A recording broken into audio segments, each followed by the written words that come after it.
નારાયણ બોલતો હતો. અને એ જ વખતે ગર્ભાધાન સંસ્કાર થયા.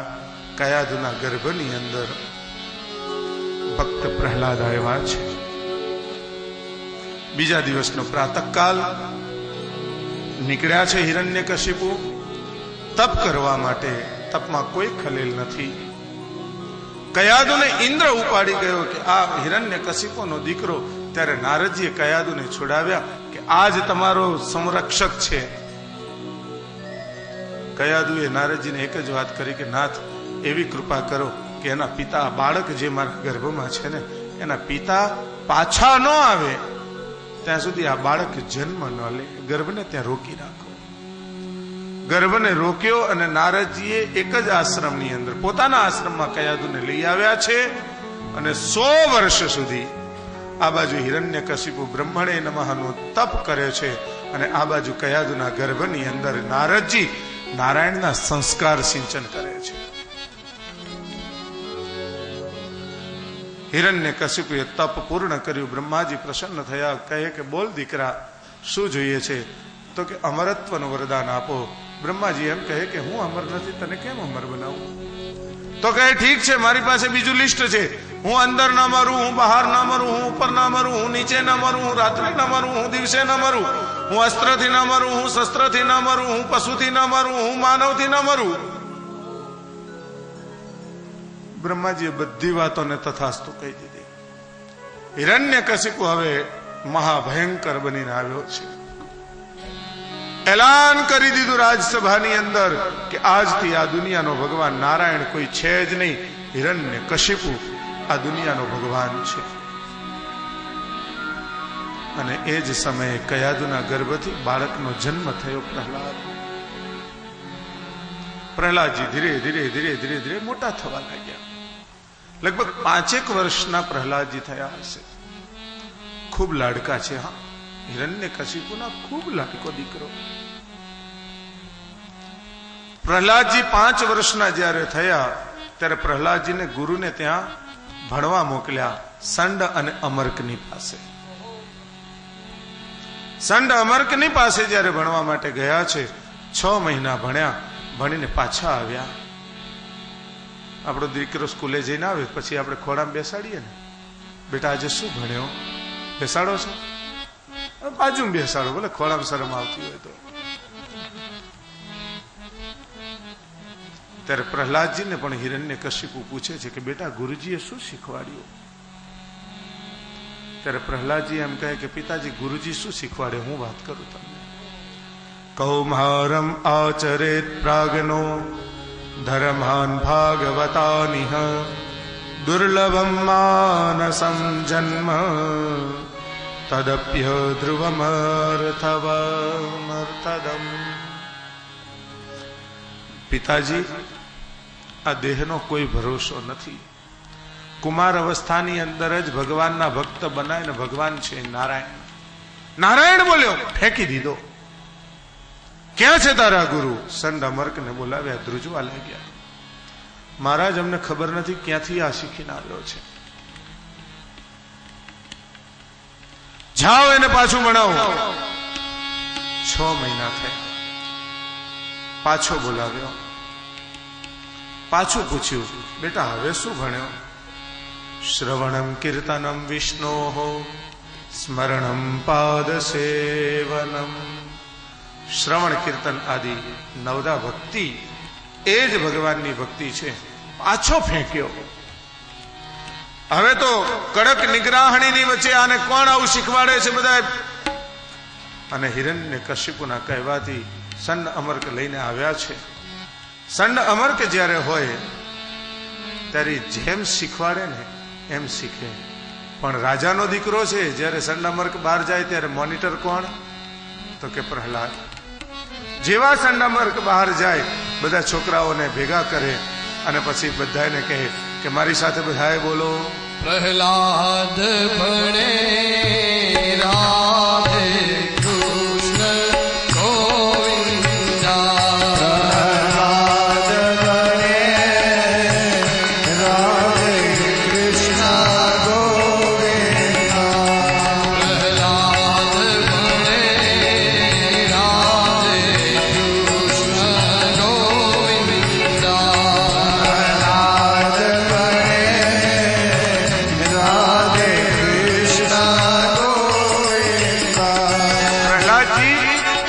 છોકરાઓને ભેગા કરે, પણ પ્રહલાદ એકલા બોલે, એની સાથે બીજા છોકરાઓ હજી બોલતા નથી, ગભરાય છે. ત્યારે કે કેમ છોકરાઓ તમે બોલતા નથી? તો કે પણ આપણા ભગવાન તો હિરણ્યકશિપુ છે, અમને એવું શીખવાડ્યું છે. તો કે ના, આપણા ભગવાન નારાયણ છે. કેવી રીતે? તો કે નારાયણ છે. પ્રહલાદજીનું કોઈ માને નહીં. અને પ્રહલાદજીએ હિરણ્યકશિપુની મોટી સોનાની મૂર્તિ હતી પાઠશાળામાં, ત્યાં એક વૃક્ષની ડાળીને તોડી અને મૂકી, કહે કે તમારા ભગવાનને એમ કહો કે હે હિરણ્યકશિપુ, ભગવાન આ ડાળીને વૃક્ષની સાથે જોડી આપો. બધાએ છોકરાઓએ પ્રાર્થના કરી, પણ એ છોકરાઓનું ભગવાન કોણ માને? ત્યારે છોકરાઓએ એમ પૂછ્યું કે પ્રહલાદ, તારો ભગવાન નારાયણ આ ડાળીને જોડી શકે? તો કે હા, જોડી શકે. મારી સાથે બધા આંખ બંધ કરીને બોલો. અને બધાએ આંખો બંધ કરી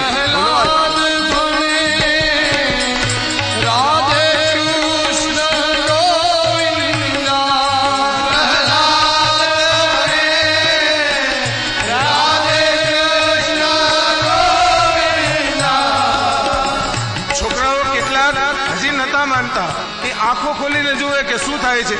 ડાળી આવી વૃક્ષની સાથે લાગી અને ચોટી. ક્યાંથી આ બન્યું ખબર નથી પડતી. છોકરાઓનો ઉત્સાહ વધ્યો, બધાએ માની લીધું અને બધા જ છોકરાઓ હિરણ્યકશિપુના ભક્તમાંથી નારાયણના ભક્ત બન્યા અને સાથે બધા બોલવા લાગ્યા.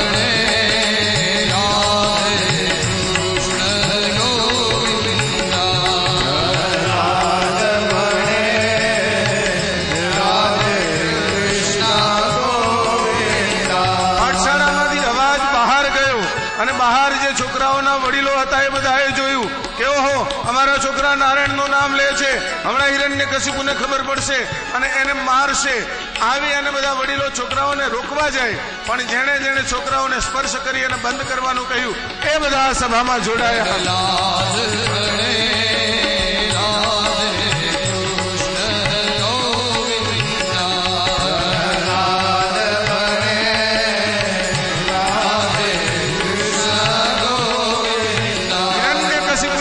નીકળી, અરે આ તો નારાયણ નું નામ લેવાય છે. આવ્યા અને એ સૈનિકોએ જેને રોકવા માટે ગયા એ બધાએ જેને જેને સ્પર્શ કર્યો અને એ સૈનિકો પણ નાચતા બોલવા લાગ્યા છે.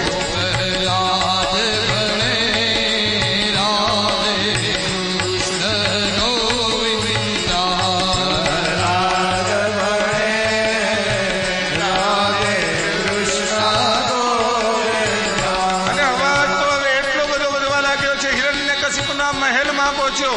મંત્રીને, તંત્રીને, આજુબાજુમાં જે હતા એ બધાને મોકલ્યા, પણ સભામાં જે આવે અને જે સ્પર્શ કરે એ બધા ધૂનમાં લાગી જાય છે, નાચવા લાગ્યા છે.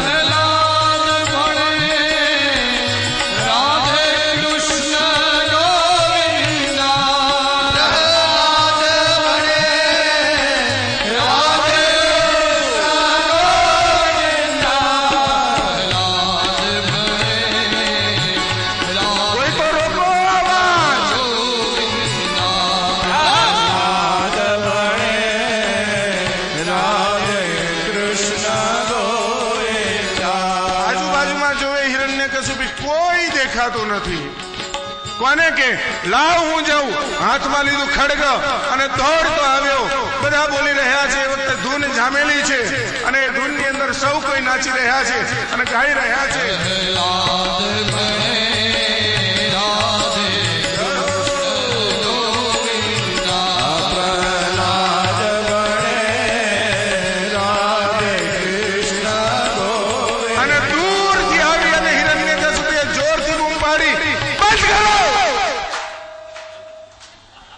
બધાય શાંત થઈ ગયા. ચૂપ. કાશ હિરણ્યકશિપુએ જો એ વખતે કોઈને હાથ લગાવી દીધો હોત ને તો એ નાચવા માંડ્યો હોત. ન લગાવી શક્યો હાથ. કથા અને કીર્તન સાથે ચાલતું હોય ને ત્યારે નહીં નાચવાનું, ખાલી કીર્તન ચાલતા હોય ને ત્યારે જ નાચવાનું, તો મજા આવે. કેમ કે ક્યારે કીર્તન બંધ થઈ જાય ને એનું નક્કી ના હોય.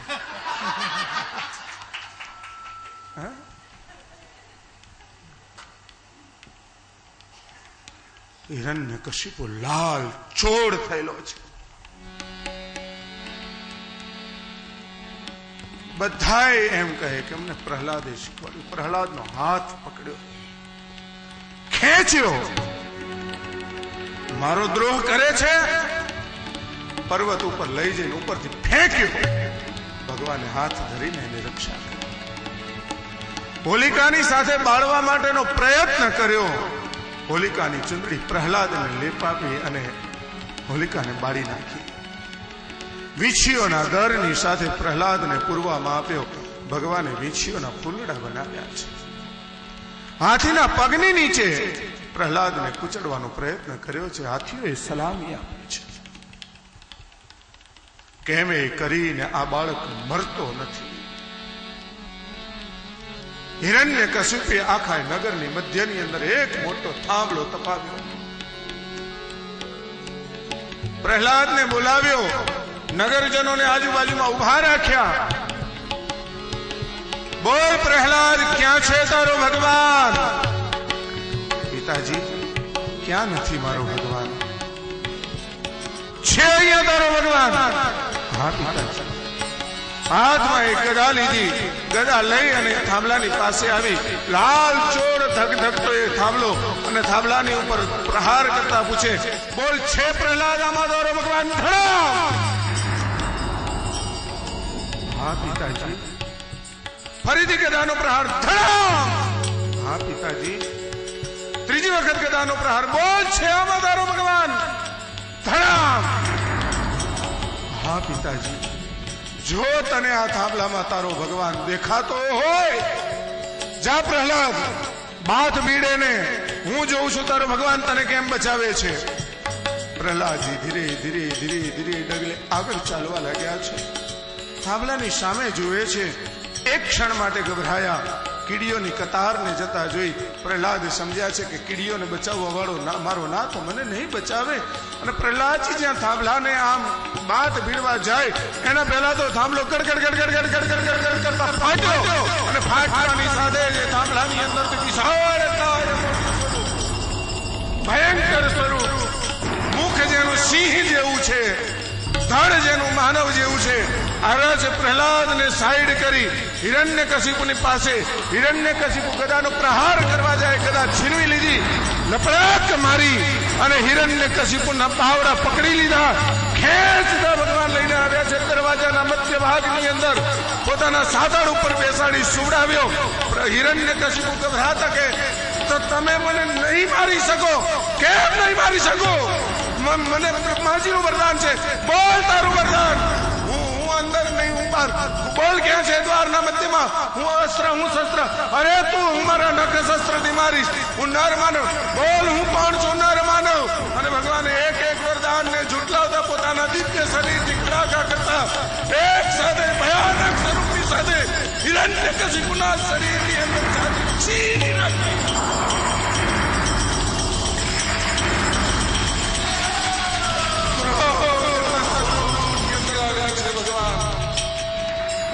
દેવી દેવતાઓ, ઋષિઓ, મુનિઓ ભગવાનને મનાવવા આવે, કોઈથી માનતા નથી. લક્ષ્મીજી આવ્યા છે અને લક્ષ્મીજી એમ કહે કે મારા નાથને હું મનાવું. અને જેવા લક્ષ્મીજી આવી અને નારાયણને એમ કહે કે નાથ આ બધું બંધ કરો. અને ત્યાં ભગવાન એક ત્રાડ પાડી, બીજી વખત ત્રાડ પાડી. અને આ ભગવાનના સ્વરૂપને જોતા લક્ષ્મીજી ક્યાંથી નીકળ્યા છે. બ્રહ્માજી આવી અને પ્રહલાદને કહ્યું કે દીકરા, તારા માટે ભગવાન અવતાર લઈને આવ્યા છે, તું જા. પ્રહલાદ ડરતો ડરતો ડરતો ભગવાનની પાસે આવ્યો છે. ભગવાને પ્રહલાદને પોતાના ખોળામાં બેસાડ્યા અને એમ કહે કે દીકરા, આવતા મોડું થયું છે, ક્ષમા કરજે. અને પ્રહલાદે એમ કહ્યું કે ખરેખર પ્રભુ, કેટલાય જન્મનો આપનો ઇંતજાર કરતો આ જીવ આપને આજે પામ્યો છે. એ રીતે પ્રભુ આપે મોડું કર્યું છે, બીજી કોઈ રીતે નથી કર્યું. ભલે ને ભક્ત અને ભગવાન આજે આખી રાત વાતો કરે, આપણે એમની સેવા કરીએ, પૂજા કરીએ અને આજની કથાને આપણે વિરામ આપીએ. હરિનામ સંકીર્તન.